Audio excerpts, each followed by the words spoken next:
Welcome to Practical Shamanism. I'm Katie Weatherup. I'm a former engineer with 20 years of experience working as a shamanic practitioner, and I hope to help you to connect to your personal power and magic and to support you in living a really good life that just keeps getting better. Thank you so much for joining me.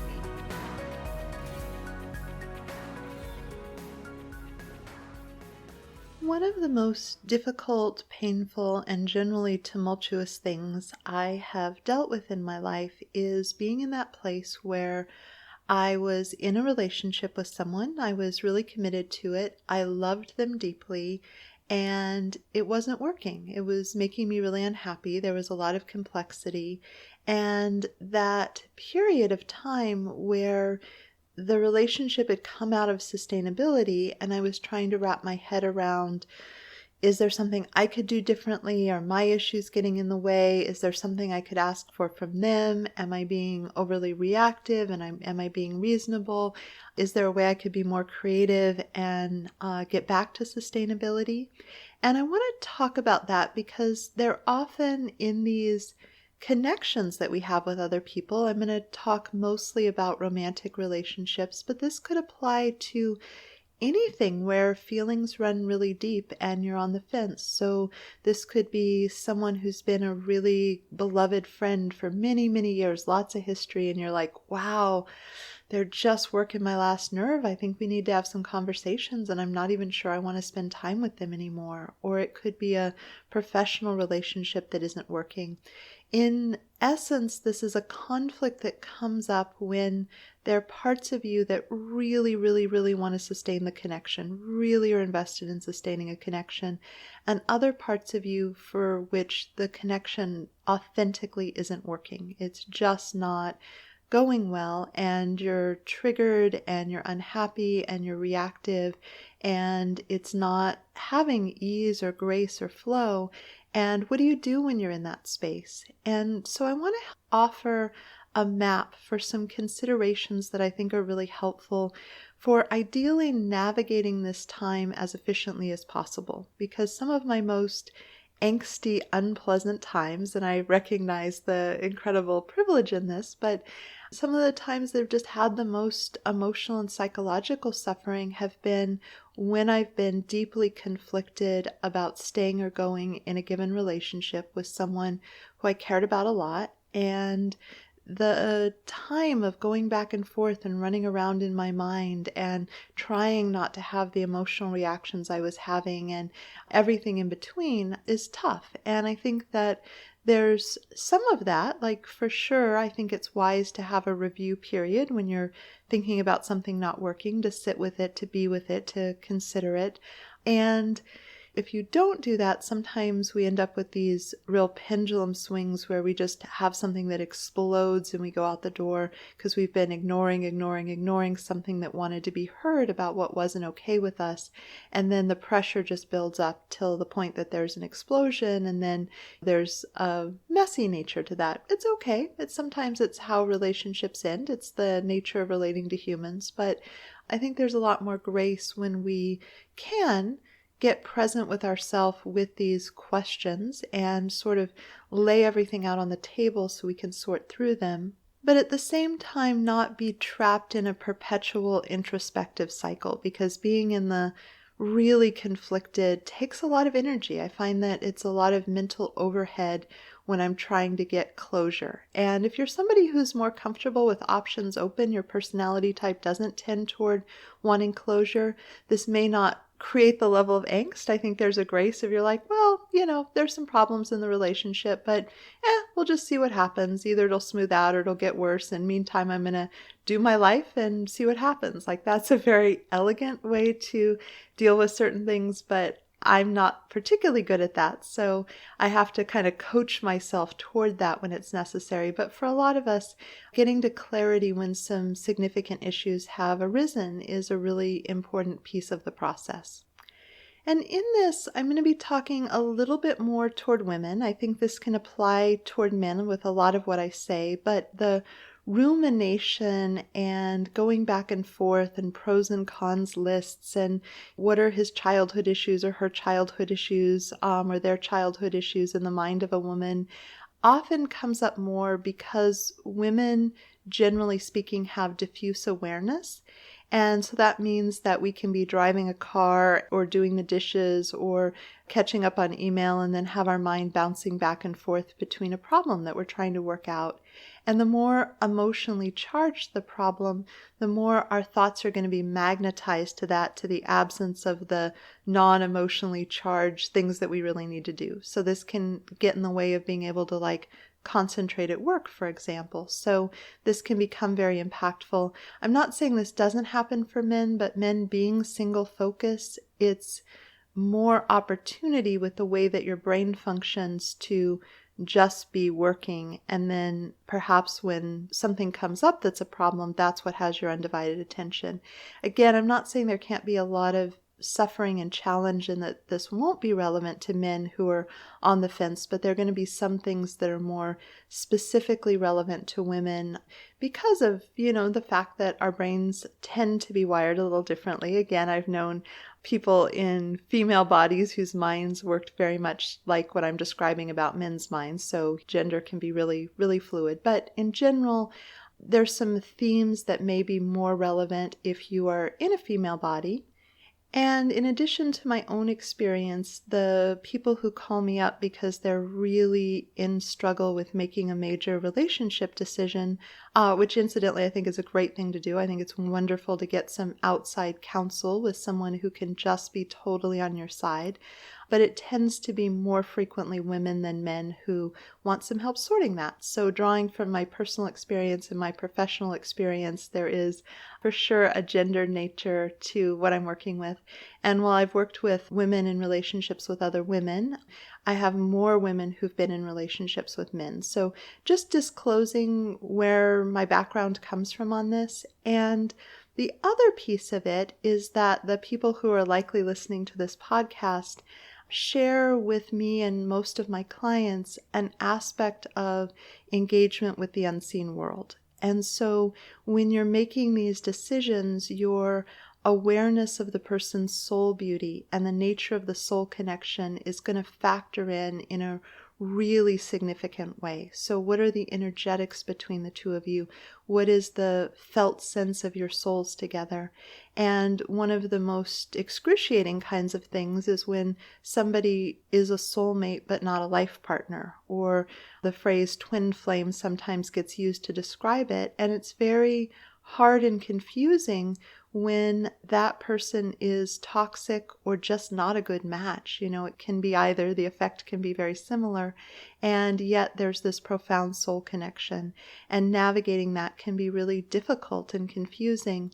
So I'd like to give you some help in hopefully just laying out all the pieces so that you can chart a course that gets you through coming to clarity about this decision in a non-reactive kind of way.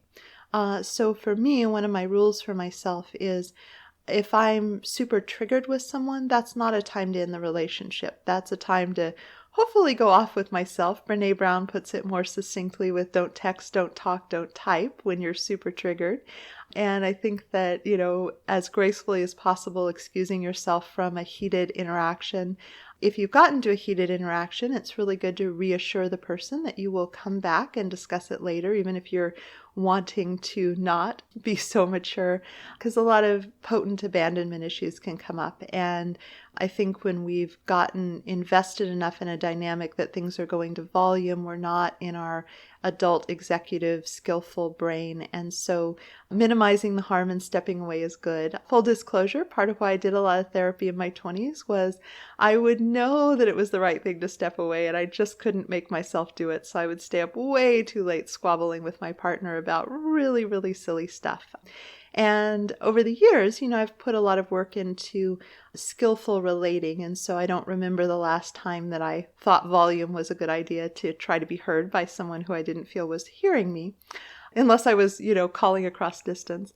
But there's a lot that comes up with this. So I want to just invite everybody to take a really deep breath and come to a compassion place.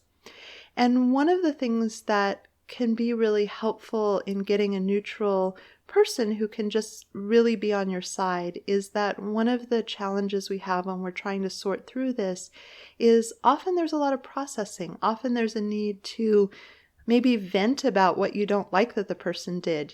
For me, sometimes if I just get someone who knows me really well to hear me about something that annoyed me, I can then shift to seeing my part in it and seeing that it isn't a big deal in the grand scheme of things and putting down my angst with it and moving on. And so I think for a lot of people, especially women, we want to try being expressed to see if that bleeds off the energy and the annoyance. Because if it's a simple one-time trigger, even if it's gone really hot, it might not be that big a deal in the grand scheme of the relationship, even though it feels like a really big deal in that moment.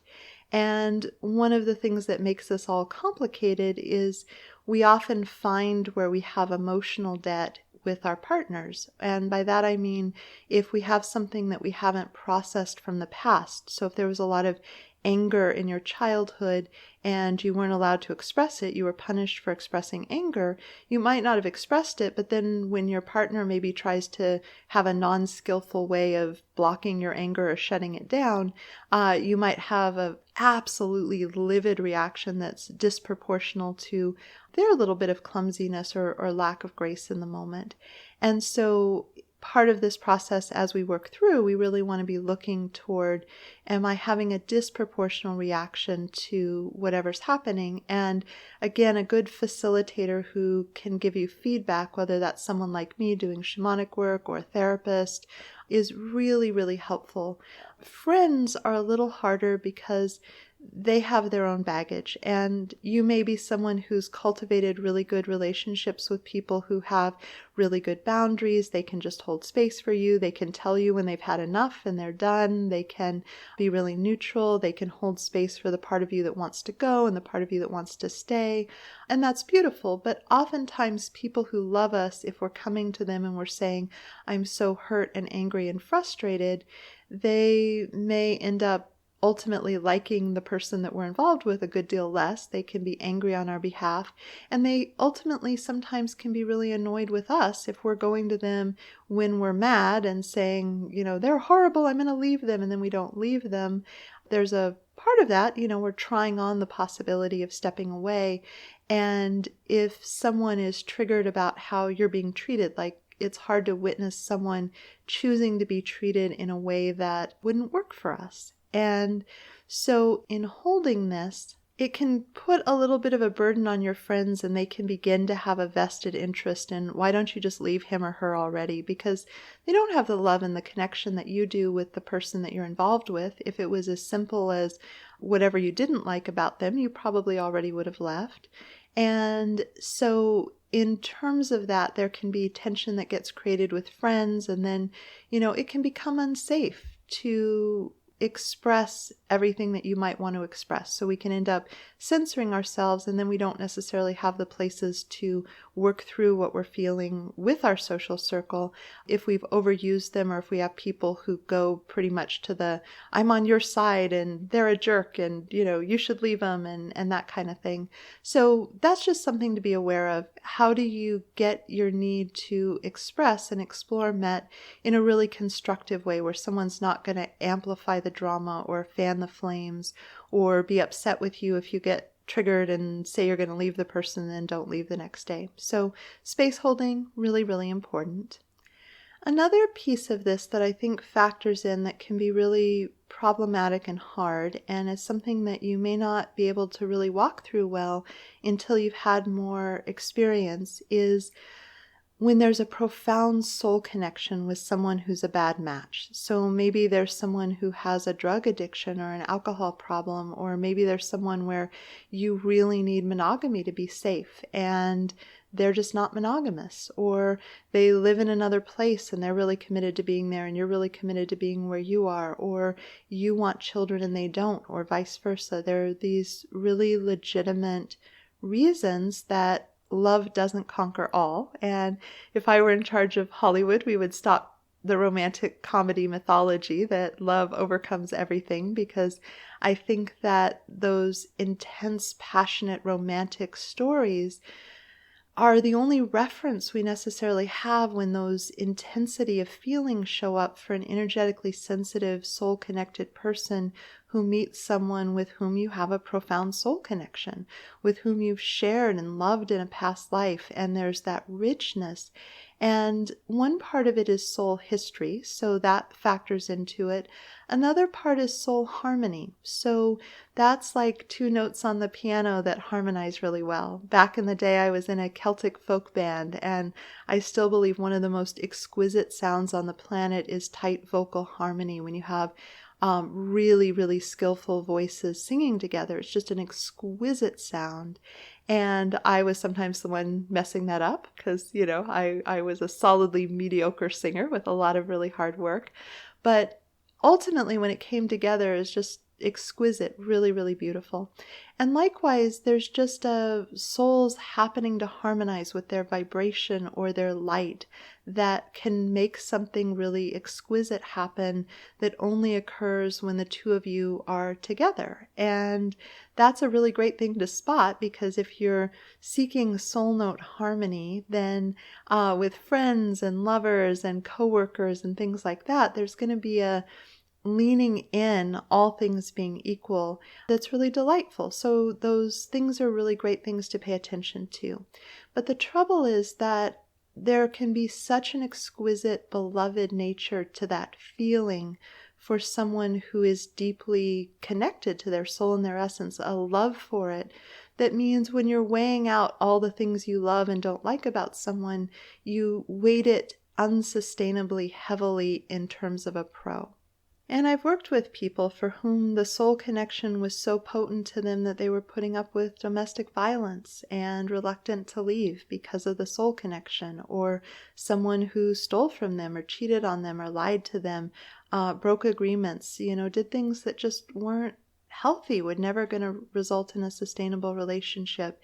And I've certainly made compromises where I was sitting there going, why on earth am I letting this person treat me in this way? I've never let anyone else treat me in this way. I don't understand, and yet I'm not leaving. And of course, my friends were similarly baffled. They're like, I support you, Katie. You're strong-minded. You're going to do what you're going to do. But wow, I don't really get it either. And there was a part of me that was right there with them going, I really, really don't get it. And what I can say about that is I really get how potent it can feel when you have that profound soul connection. And what I've found with more experience is that a lot of old souls are incarnate right now. So people with amazing, rich, dynamic soul vibrations are actually really thick on the ground. And people with whom you have past life loves are also thick on the ground proportionally. It's not going to be every person you meet. It would be exhausting if we had profound, everything lights up with every other human, really hard to just, go to the grocery store and check out with our groceries if every other cashier lit up all of our soul engagement kind of thing. But if you're feeling a scarcity, like, no, there'll never be anybody else like him or her, I'd invite you to go to my podcast, the one about why we don't believe that there's an abundance of people. It's number 19, Find Your Tribe and Soul Connections, and it just really talks about why we have really good reasons to believe that there are no other people that we could have that depth of connection and meaning with, and that inaccurate perception of reality is something that can really trip us up and have us really, really get stuck in the perpetual motion machine of a miserable relationship with the underlying belief that we would never feel what is wonderful with anyone else, that it would be absolutely impossible because we haven't run across it before. And to be honest, when I stopped having the intensity of the soul connection trump healthy, sustainable, easeful relating, and I said, no, it's a deal breaker if I can't communicate with this person, for example, I started finding a lot of people, and I just get really good, like, ooh, we have that soul flavor, that's awesome. Let's kind of almost put our hand over the light of that so that I can really be present to how this person works on other levels and make really good choices for myself. So one of my chakra teachers, a tantra teacher, but he's very, very versed in chakra information, Sean Roop, had this really cool way of distilling it down. He said 3 out of the 7 chakras, the 7 main chakras matching up, is a path of suffering. 4 out of the 7 chakras is something really good to work with. And what he meant by that is if you have a certain ability as an adaptable person, and particularly women, we get socialized to be really adaptive, to be really responsive, to read someone's cues, to sort of redirect. And when we're like completely compelled by someone, it's really easy to go into, am I pleasing to him now? Am I pleasing to her now? What do they like? What do they want? What will make them happy? And to really almost pretzel ourselves. And for those people like me who have somewhat an ability to have malleable chakras, like I can do rapport really well, which means I can adjust my energy temporarily to match someone's. It can give me a false positive because when I'm tired and it's the end of the day and I'm just doing me, the flexibility and the malleability of my chakras is going to be lost because I'm not deliberately matching them with someone. So if I'm going to spend a lot of time with someone, I need our chakras to authentically align and not to have any chakras that clash really badly. So you can have chakras that are really, really, really excited about each other, and that's sort of that crown chakra, soul connection, soul vibration harmony that I was talking about. But if your solar plexus, your sense of self and your ego is bumping really, really, really hard unless you soften it all the time, that's going to be hard to work with. And again, if more of the chakras get along than don't, you may be able to work with the places where, you just don't have as much alignment.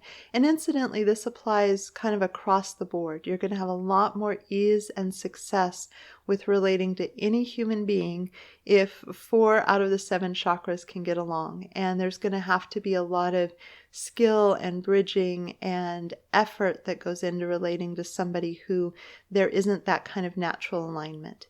Another assessment of this is just the emotional and psychological health of someone. So when it comes to relating, if somebody is massively underfunctioning and, maybe not staying on the right side of the law or having, some really major emotional and psychological issues and not engaged in effective treatment, no matter how much alignment or love you have, that's going to be a pretty hard, complicated path. For me, there's a lot of acceptance, but I would really want to see somebody actively working on their issues because I have such an archetype of the healer. I'm not really going to be able to just be in the role of a woman in a relationship with someone if I love them deeply and they're not having a place where they're getting the support they need. In fact, many of the partners and just people in general who've been really magnetized to me have sought a personal relationship, but they were really drawn to the healing aspect of my personality. Their desire was seeking healing and relief and being heard and seen and supported and having someone in their corner. And some of that's really important and vital in a relationship, but sometimes it would tip into more what a professional would provide, and that gets really wonky. So folks who carry the archetype of the healer, it's really good not to bring home wounded birds and try to have personal relationships. That archetype desperately wants to be expressed, but it's good to find a way where you're providing it with adult supervision and it's getting to be of service enough in the world that you don't get magnetized toward people who are really having a hard time and end up engaging really, really deeply with those people. So once you're in, that's a little bit more complicated, but kind of a watching yourself before you get all heart and soul involved with someone, that's a distinction to really pay attention to. So as you can see, I wish there were a super simple way to say yay or nay to a relationship where you really, really love someone, you have a deep soul connection, there's an incredible longing to sustain connection, and yet it isn't sustainable. There isn't ease. There's a lot of trigger. There's a lot of pain. There's a lot of difference. There's a lot of squabbling and fights. There are a lot of reasons for that. So I'm a fan of inner work as well as discernment about relationships because, of course, there's a way where we want to make sure we're not breaking up with people because there's just not a large percentage of the humans on the planet who could actually have success with us because of the way we haven't dealt with our issues. So I go into that a little bit in sensitivity versus reactivity, that podcast, and that's a really good assessment. That being said, I would never counsel someone to stay with someone who's triggering their issues when there are a lot of humans in the world who don't trigger those issues. So one of the hard things about really, really loving someone and really having a soul connection is that there's a part of you that is invested in making the relationship go forward no matter what. And the human mind can rationalize anything. And I don't say that lightly. Truly, if we look at the history of the world, before most appalling actions were taken, there was a rationalization, there was a story. I'm super geeky about how did racism happen? How did this violence against people happen? And scholars will say they started with a narrative that objectified and dehumanized the group of people that could then be oppressed or harmed in some way. And it's useful to know this because it's part of not believing everything you think. And so when there's this part of you that is deeply, profoundly in love with and compelled toward a person, so your heart chakra really, really loves them, and your crown chakra is enamored with their soul, and particularly with the sacral chakra, there's a lot of activity, a lot of sexual chemistry, a lot of emotionality rolling through, you can get really disoriented because those are some really loud chakras, especially for people who are really engaged with their spirituality, with their connection to source and with the divine. And so as a result, our minds are really lawyer-like in coming up with justifications and rationalizations. And it's hard because that's where having really good feedback from a neutral party who's just invested in your good can be really helpful. So one of the things that just really kind of makes me cringe is when I hear someone say, well, I know he's not monogamous, or I know that, he has a drinking problem, or I know he has anger issues, but if I had just worked through my family of origin issues where dad was really violent with all of us, then I wouldn't be as triggered by it. And I certainly don't want to repeat the lesson, so I should just stick it out and work it out with this person. And what that tells me about the speaker, and I'm sorry if this is triggering, I know that I'm presenting it in a really pragmatic way. If we were working together one-on-one, there'd be a lot more sort of gentleness around seeing the perspective. But that's the mind. That's the mind rationalizing a course of action that isn't feeling good. And it just pains me when people use the illusion of working on personal growth to make a decision that, in my experience, is not on the side of personal growth, that is sabotaging forward movement.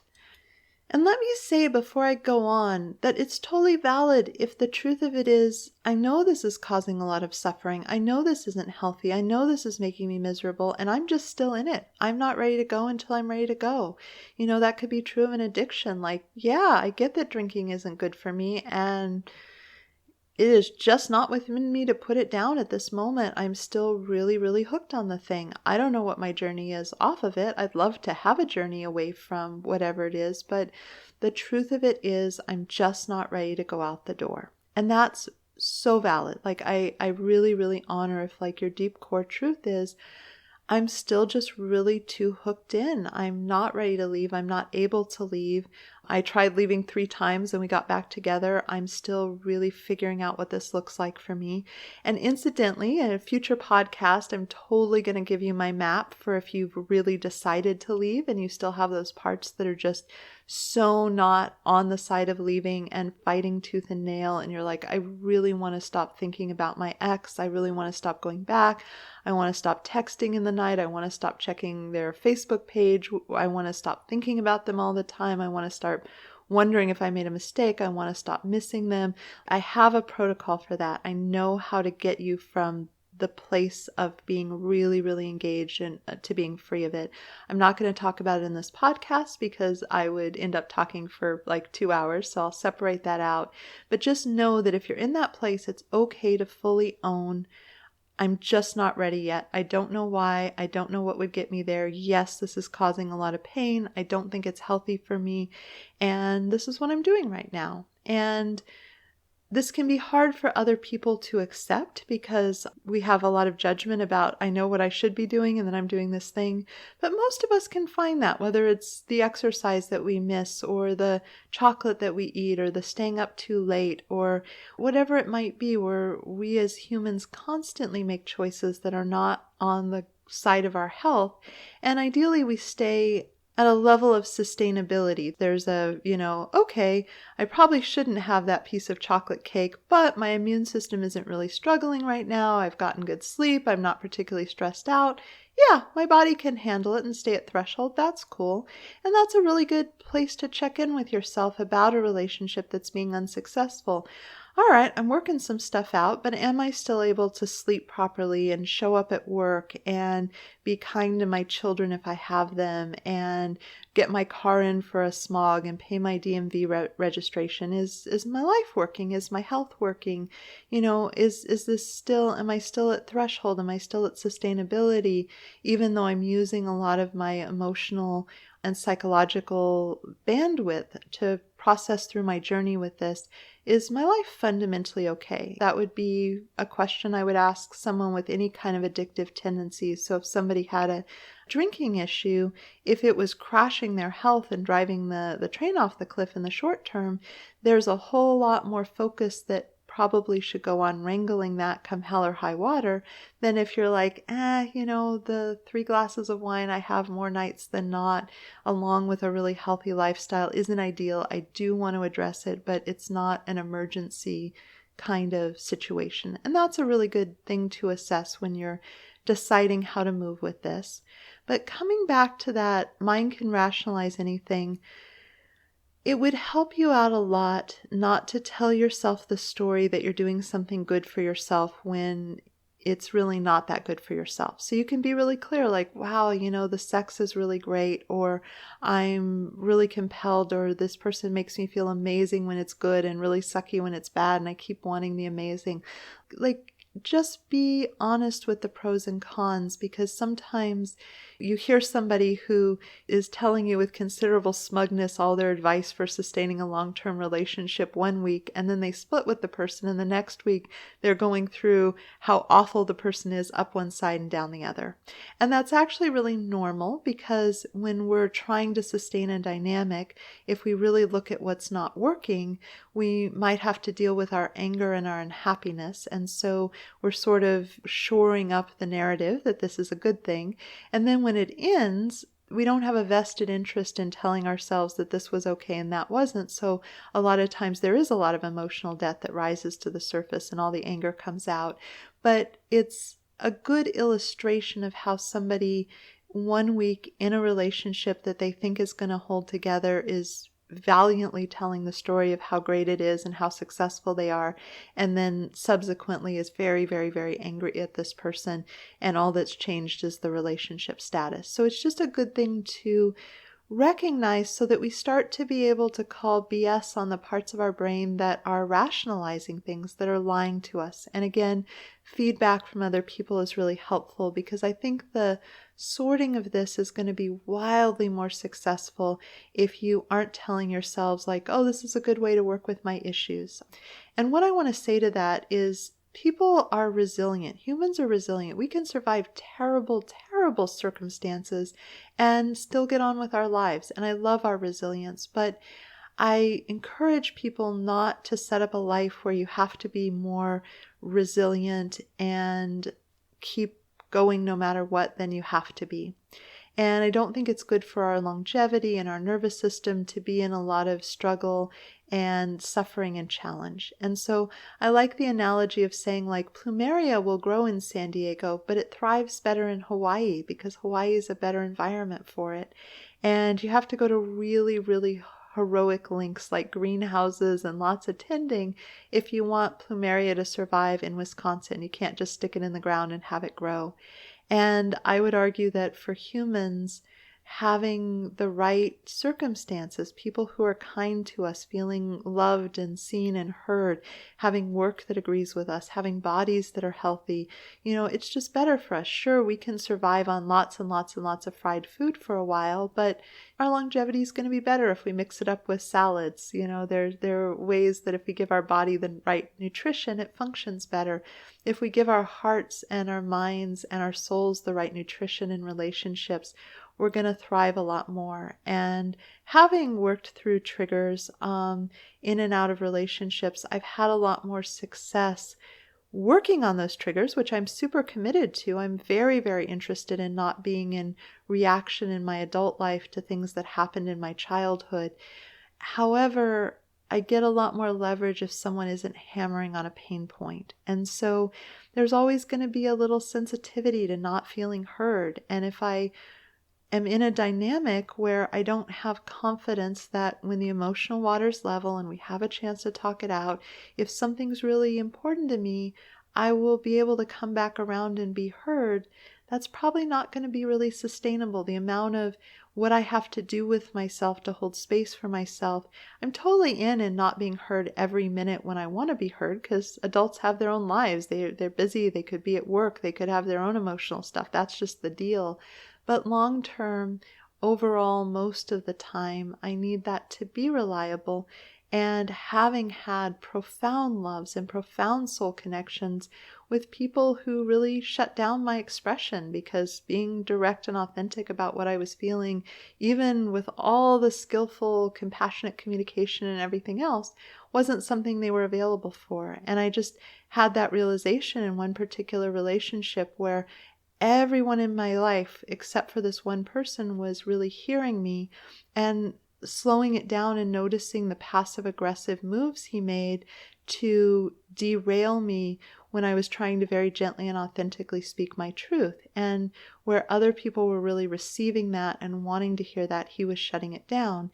And there were all sorts of issues in the relationship, but it was really eye-opening that this person was going to make it even more uphill. And what I decided for myself was to have people who were at least neutrally available to hearing my truth, not actively opposed to it, because of all the trigger, because of everything that went with it. So whatever it is, if you grew up in a violent household, having a partner with an anger management problem is just mean to your nervous system. It's just really, really hard to deal with.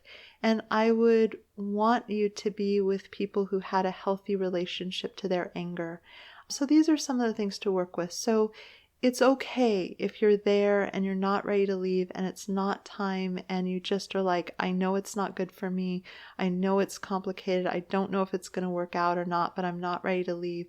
But please, pretty please, catch yourself when you start rationalizing and telling yourself the story that it isn't what it actually is, because that will perpetuate being stuck in this kind of place. And again, one of the just terrible mythologies of the metaphysical community is if it's a soulmate or a twin flame, it's meant to be.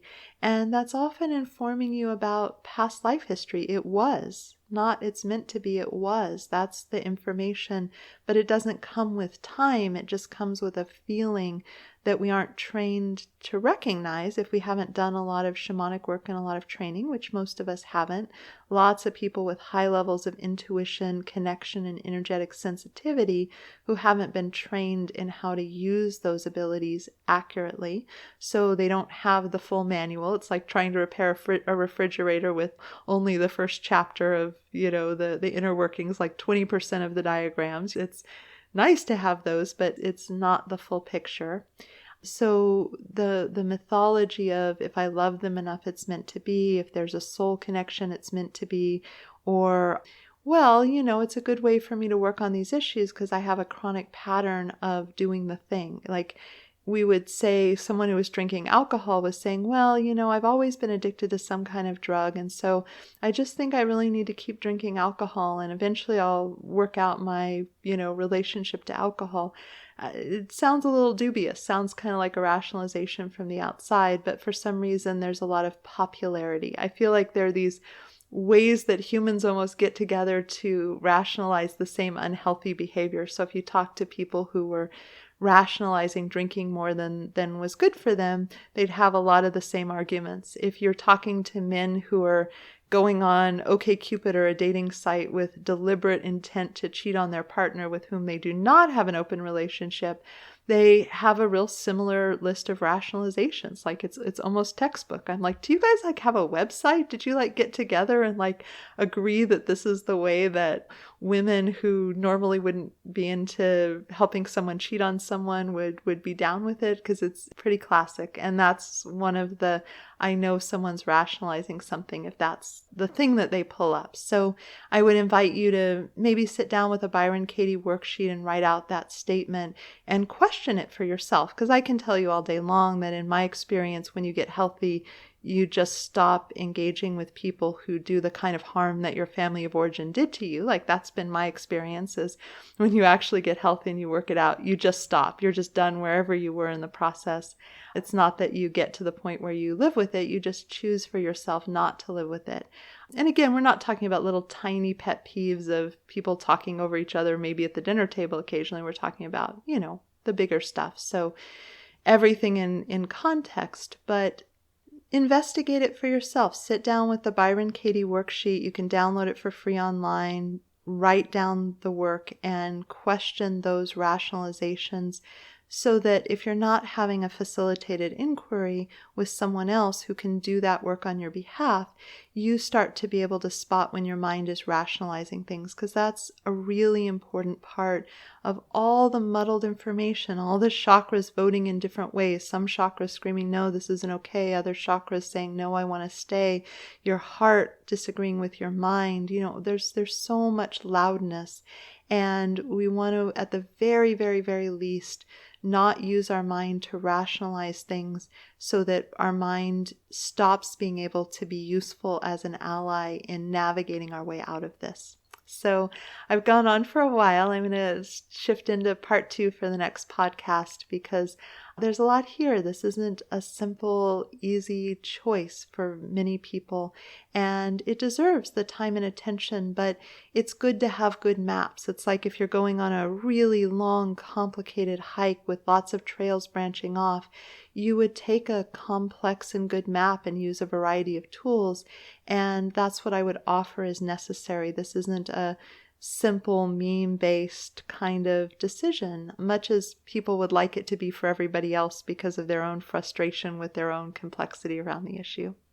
So thank you so much for listening, and I hope that there's something in here that's really helpful and supportive for you if you're in this kind of a place, or if you've been in this kind of a place and are building trust with yourself again, that you wouldn't get into this kind of place again. So being like, oh, okay, I understand where I went astray, and now I know the map, can help you trust yourself to put yourself back out there again because you feel like you have a way to walk yourself out of the territory should that become necessary. So that's what I'm offering here.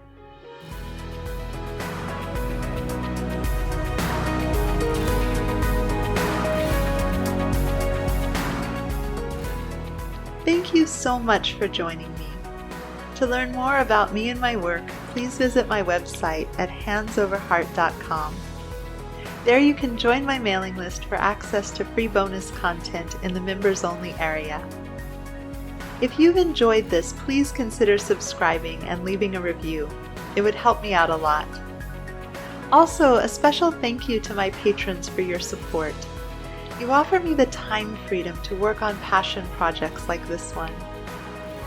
If you'd like to receive personal shamanic support from me and my team of guides, please consider joining my Patreon community. You'll find the link below. And again, thank you so much for listening. This is Katie Weatherup, wishing you wholeness and happiness.